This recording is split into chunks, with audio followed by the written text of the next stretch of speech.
and welcome to another edition of News 7. I'm Kate alongside Tristan here to give you your weekly news. Let's dive right into it. It's Halloween, and the costumes are terrifying the Rowan campus. Costume-themed parties and events are happening all night long. And for just $5, you can attend the laser Halloween show starting at 7 p.m., which consists of a frightfully fun light show that is welcome to all ages. Arrive in a Halloween costume and receive a complimentary ticket to one of their next public shows on them. There will also be a show on Saturday, November 2nd, for all you spooky Halloween fans who don't want Halloween to end just yet. Locate the Edelman Planetarium by the Campbell Library to experience a Halloween show like no other. Happy Halloween and stay safe out there, trick-or-treaters. This week in Grand Junction, Colorado, there was a stabbing that occurred on a local high school campus. This occurrence took place just before noon, setting the students and staff on campus into a shelter-in-place for the day. Authorities say that one person has been hospitalized with injuries, and police have a suspect being questioned currently. Thankfully, bystanders reacted quickly during this occurrence, calling 911 and receiving assistance from a school nurse. Campus authorities say that there is no longer a threat on campus, and all after-school activities are to continue on schedule. Here's our reporter with more on the story. A stabbing on Grand Junction South Campus just before noon Monday sent the school into a shelter-in-place. Students had to stay in their classrooms for most of the day. Those who were off campus for lunch were told to remain off campus. There was one victim who was transported to the hospital with an unknown extent of injuries, and we have a suspect who has been detained and is being interviewed by police.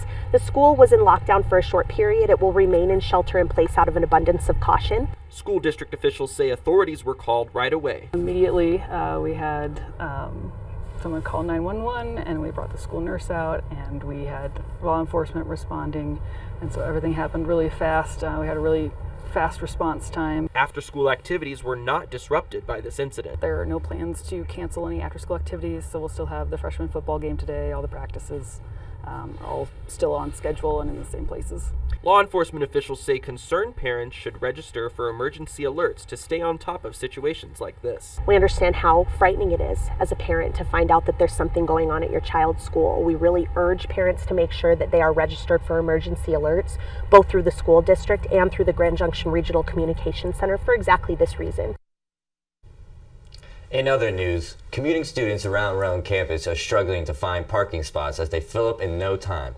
Rowan parking is not free, and you must need a parking permit in order to park in one of their lots. Yet, students aren't guaranteed a parking spot. To purchase one, you can visit the parking office at the Bowl Annex, located on Whitney Ave next to Lap Peak.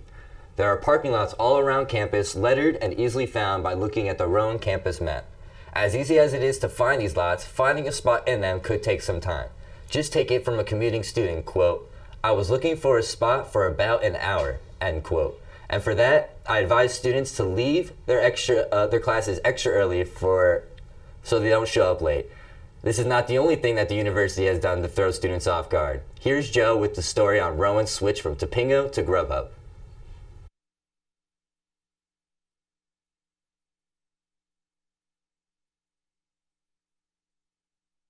Here at Rowan University, a huge part of the student living is your meal plan.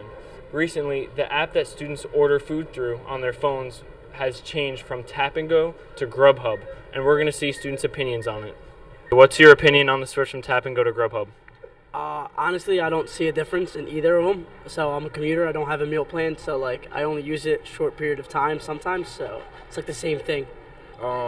It was an easy switch. It made life a whole lot easier.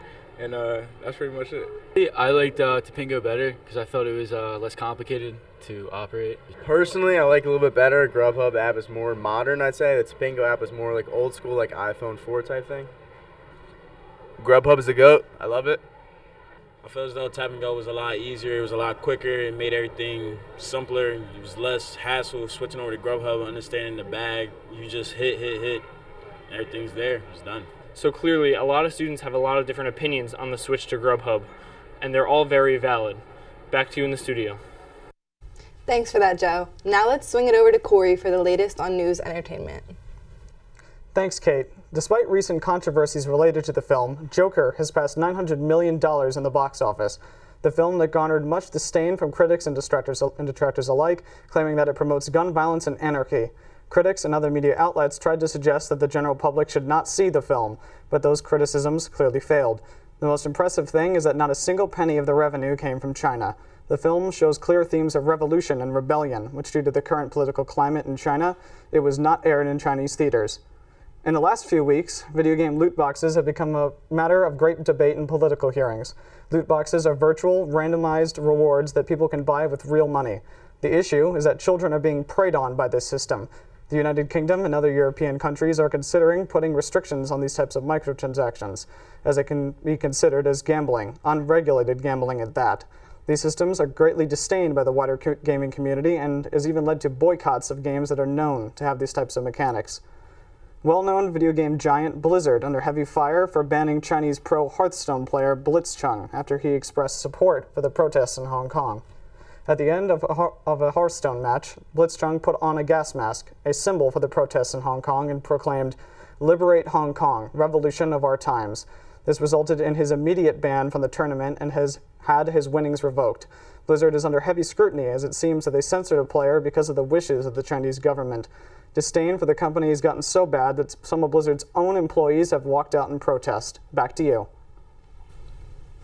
Thanks, Corey. Now let's send it over to Edwin with the weather. Welcome to the 7-day weather report. My name is Edwin. As you can see, today's been mostly sunny at 68 degrees Fahrenheit and with lows at 45 degrees. Friday, we see it's mostly cloudy at 69 degrees Fahrenheit with the lows at 48 degrees. Saturday, we kick off mostly sunny, mostly cloudy at 64 degrees with lows at 54 degrees Fahrenheit. On Sunday, we see rain coming through at 70 degrees Fahrenheit with lows at 54 degrees. Monday, we have mostly a sunny day with 67 degrees with lows at 52 degrees. Tuesday, we have AM showers at 66 and 48 degrees Fahrenheit. Wednesday, we see 63 degrees Fahrenheit with lows at 51 degrees. Thank you for watching, and now back to you guys.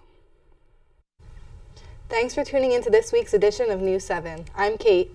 And I'm Tristan. We'll see you next time.